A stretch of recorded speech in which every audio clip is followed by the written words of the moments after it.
Dear students, you are welcome in my online teaching classes. आज मैं आप सबके लिए एक लेसन लेके आया हूँ 11वीं क्लास के स्टूडेंट्स के लिए. We are not afraid to die if we can all be together. Written by Gordon Cook and Alan East. This is video 1 of 5, right? And you are watching the picture of Gordon Cook and Alan East. Okay, these are the two authors of this lesson.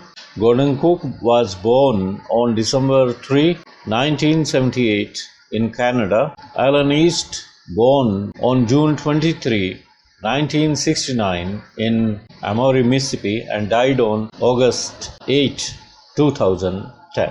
Let's go ahead. Dear students, before we discuss the text of the lesson in simple English, I would like to acquaint you with the parts of a boat और ए ship. इससे पहले कि मैं आपको इस lesson की text को simplified English में एक्सप्लेन करूं, तो मैं चाहूँगा कि आप जो शिप होता है या बोट होती है उसके कुछ पार्ट्स होते हैं उनसे मैं अक्वेंट कराना चाहूँगा, अवगत कराना चाहूँगा आप सबको, क्योंकि ये पार्ट्स इस लेसन में बार बार आएंगे. एंकर क्या होता है, तो बहुत सी चीज़ें होती हैं, जैसे एंकर क्या होता है, स्टर्न क्या होता है, डेक क्या होता है, ये बार बार ये टेक्निकल टर्म्स आएंगे. तो इनको जान लेने के बाद हम लेसन पे आगे बढ़ेंगे. Anchor it's a heavy piece of metal made in the shape of a cross held with a strong chain of iron or a rope. Anchor heavy piece of metal होता है, लोहे का, स्टील का बना हुआ भारी भरकम पीस होता है जो कि क्रॉस की शेप में होता है और इसके साथ एक मजबूत चेन बंधी होती है लोहे की और या फिर रस्सी की. It's dropped in water to stop the movement of the ship और द बोट. और जब कहीं पे भी शिप को रोकना होता है या कश्ती को, बोट को रोकना होता है, तो इस भारी भरकम बोझ को पानी में नीचे फेंक दिया जाता है और एक जगह पे समुद्र में नाव या फिर आपका शिप ठहरा रहेगा. इसे एंकर कहते हैं. लंगर हिंदी में कहते हैं. डेक क्या होता है? It's the flat area built between the sides of a boat to walk upon. Flat area होता है, समुद्री जहाज के ऊपर होता है जिस पे आप घूम फिर सकते हैं और बोट में आसपास में आप वॉक कर सकते हैं, तो ये flat area is called deck. Stern क्या होता है? Stern it's the back part of the ship or a boat. जो पीछे का हिस्सा होता है किसी शिप का या कश्ती का, तो उसे स्टर्न कहते हैं. Rudder it's a piece of wood or metal that can be moved from one side to the other used to control the direction. Direction को कंट्रोल करने के लिए रडर का इस्तेमाल होता है, जिसे हिंदी में चप्पू भी कहते हैं. तो ये किश्ती के साथ लगा होता है और आगे जो नाविक होता है वो इस पानी में इसको रखता है और दिशा बदलने के लिए और किश्ती को आगे ले जाने के लिए इसको काम में लाया जाता है. हेल्म. हेल्म क्या होता है? It's the handle or a wheel that controls the direction in which a ship or a boat is to travel. अगर मोटर बोट होती है तो उसमें हेल्म होता है. ये एक व्हील होता है. व्हील आप जानते ही हैं, ये जैसे स्टीयरिंग होता है. स्टीयरिंग घुमा के किश्ती या बोट को आगे कहीं पे भी डायरेक्शन दे सकते हैं. मास्ट क्या होता है? A tall pole on which the sails are fixed और सपोर्टेड. ये मास्ट क्या होता है? एक पोल होता है, जैसे कि ये नाव है, सपोज करो ये अंदरूनी हिस्सा, तो ऐसे कुछ पोल लगा होता है, मास्ट कहते हैं उस पे. इस पे सेल लगी होती है. सेल का मतलब होता है एक कपड़ा होता है, बड़े बड़े कपड़े होते हैं, ये हवा के रुख से झंडे की तरह होते हैं, वैसे बहुत बड़े कपड़े होते हैं. इधर भी मास्ट होता है, सेल होते हैं और ये हवा के रुख को रोकते हैं या हवा के अनुसार किश्ती को आगे ले जाते हैं. अगर इस साइड की हवाएं चल रही हैं तो धकेल के ये किश्ती इधर, फेवरेबल विंड उसे मानते हैं. जहाज़ों में भी होते थे पहले और किश्तियों में भी होते थे. आज तो मोटर बोट्स होती हैं, आज ये सेल्स नहीं होते. तो मास्ट ये पोल होते हैं जिन पे सेल लगी होती है. जिब इट्स अ स्मॉल सेल, एक छोटी सेल होती है, positioned in front of the main sail. जो मेन सेल है उसके सामने ये छोटी सेल होती है. इट्स शेप is triangular और ये triangular shape की होती है। तस्वीर आपको मैं दिखाना चाहूँगा साथ साथ। कील क्या होती है? Keel is a long part of the metal or wood along the bottom of a ship or a boat on which the main structure is built. ये जो स्ट्रक्चर होता है जिसमें जहाज का ढांचा होता है, नीचे का जो हिस्सा होता है जिसपे सारा ये ढांचा बनता है, इसे कील कहते हैं। इस पे पूरा जहाज होता है, पूरी किश्ती होती है। ये स्ट्रक्चर जो नीचे का है स्ट्रॉन्ग होता है काफ़ी, तो इसे कील कहते हैं। It's also helps to keep the balance of the boat और ये बोट को बैलेंस में भी रखता है। 9th सेल आपको मैंने बताया था कपड़ा होता है। ये strong sheet of cloth use for getting the push of the wind from back to make the boat move forward. पीछे की तरफ से हवा जो आ रही होती है वो इसको पुश देती है और ये जैसे सेल है यहाँ पे, तो पुश इसको मिला तो किश्ती आगे की तरफ बढ़ती है। Star board is the right side of the ship of और द बोट। स्टार बोर्ड होता है जो राइट साइड होती है वो स्टार बोर्ड होता है। व्हील सर्कुलर ऑब्जेक्ट होता है स्टीयर करने के लिए शिप को या बोट को। पेज 13 पे आते हैं और कैरेक्टर्स जान लेते हैं इस लेसन में। कैरेक्टर्स कौन है? नरेटर जो कहानी सुना रहे हैं वो पहले कैरेक्टर वो है। उनकी पत्नी मैरी है, बेटा जॉनथन और 6 साल का बेटा है नरेटर का, और बेटी भी है सुजैन, बेटी है 7 इयर्स की है। और लैरी विजिल अमेरिकन सेलर हैं, हायर्ड फ्रॉम केप टाउन से हायर किए थे ताकि रास्ते में जो तूफान आएंगे उनमें ये हेल्प करेंगे। हर्ब सेगलर स्विस क्रूमैन है, ये भी केप टाउन से ही हायर किए थे नरेटर ने।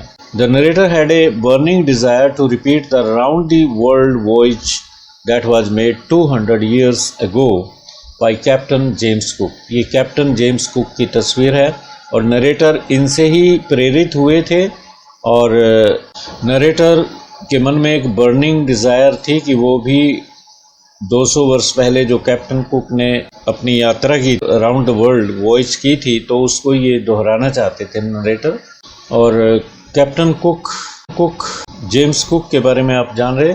He was a British explorer and a navigator। British explorer थे। ये एक्सप्लोरर होते हैं जो किश्ती लेके या जहाज पे निकल जाते हैं, जैसे कोलंबस एक्सप्लोरर थे, खोज करते रहते हैं समुद्र में, नई नई जगहों से वाकिफ होते हैं। कोई आइलैंड खोज लिया जाता है। He was a captain in the Royal Blue United Kingdom's main naval warfare force। तो यूनाइटेड किंगडम्स की royal blue naval warfare force में ये कैप्टन थे। Now we come to detailed summary of the lesson. अब detailed summary of the lesson पे आते हैं। The narrator is 37 years old businessman and he and his wife Mary had dreamt of sailing in the manner of the famous British explorer James Cook। और आप जानते हैं कि narrator 37 years old businessman है और उन्होंने और उनकी पत्नी ने एक सपना लिया था कि वो जिस तरीके से famous British explorer James cook ने राउंड द वर्ल्ड एक वॉयज की थी, समुद्री यात्रा की थी, तो ये भी उसी तरह की समुद्री यात्रा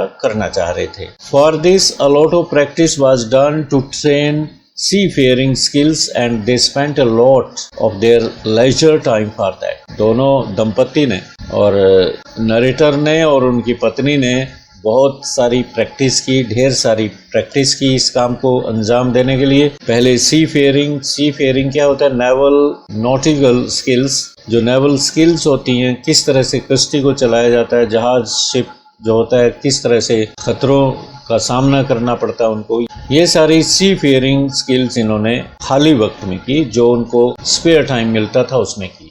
both of them prepared a large boat wave walker. दोनों ने खुद ही एक किश्ती, बहुत बड़ी किश्ती तैयार की, which was 23 metre in length. 23 metre लंबाई में थी और 30 टन इसका वेट था, 30 टन का बोझ था इसमें। It was very beautiful and professionally built boat. और बहुत ही सुंदर प्रोफेशनल तरीके से बनी हुई ये बोट थी। And the narrator and his wife had to spend several months in making it suitable to the roughest weather in the sea. समुद्र में जो तूफानी हवाएं चलती हैं, तूफान आते हैं, उनको झेलने के लिए लेखक को, नरेटर को और उनकी पत्नी को कई महीने समुद्र में बिताने पड़े। उन्होंने खूब प्रैक्टिस की और किस तरह से खतरों से खेलना होता है, समुद्री हवाओं का सामना करना होता है, तूफानों का सामना करना होता है, ये सब स्किल्स उन्होंने सीखी। The narrator along with his wife Mary, son Jonathan of 6 years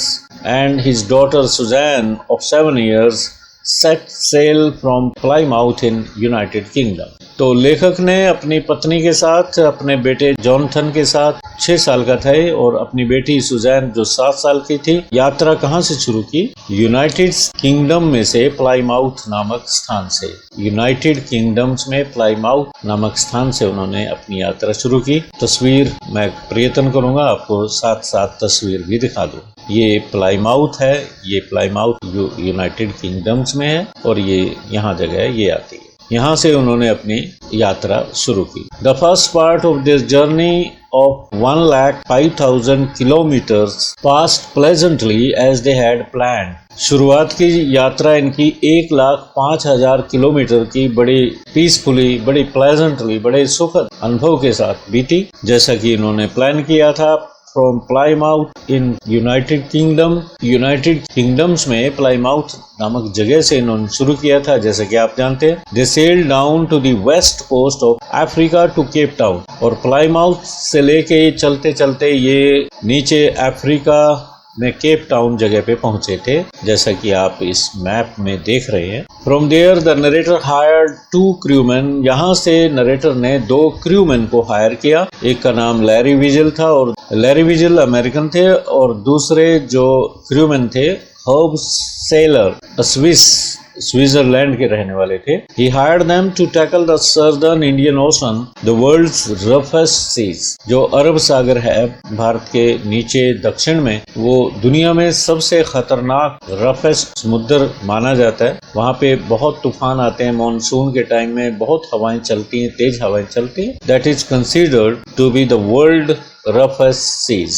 right? Difficult words यहाँ जो आए, to hone means to sharpen, to develop, किसी स्किल को डेवलप करने को होनिंग कहते हैं। सी फेयरिंग होता है रिलेटेड टू द सी और travel on it. In the wake of होता है कमिंग आफ्टर और फॉलोइंग। टैकल करना, टू डील विद और टू कन्फ्रंट, आमना सामना करना। Now we come to page number 14। अब पेज नंबर 14 पे आते हैं। As they were out of Cape Town, they began to face strong gales। Gales क्या होती है? Strong winds।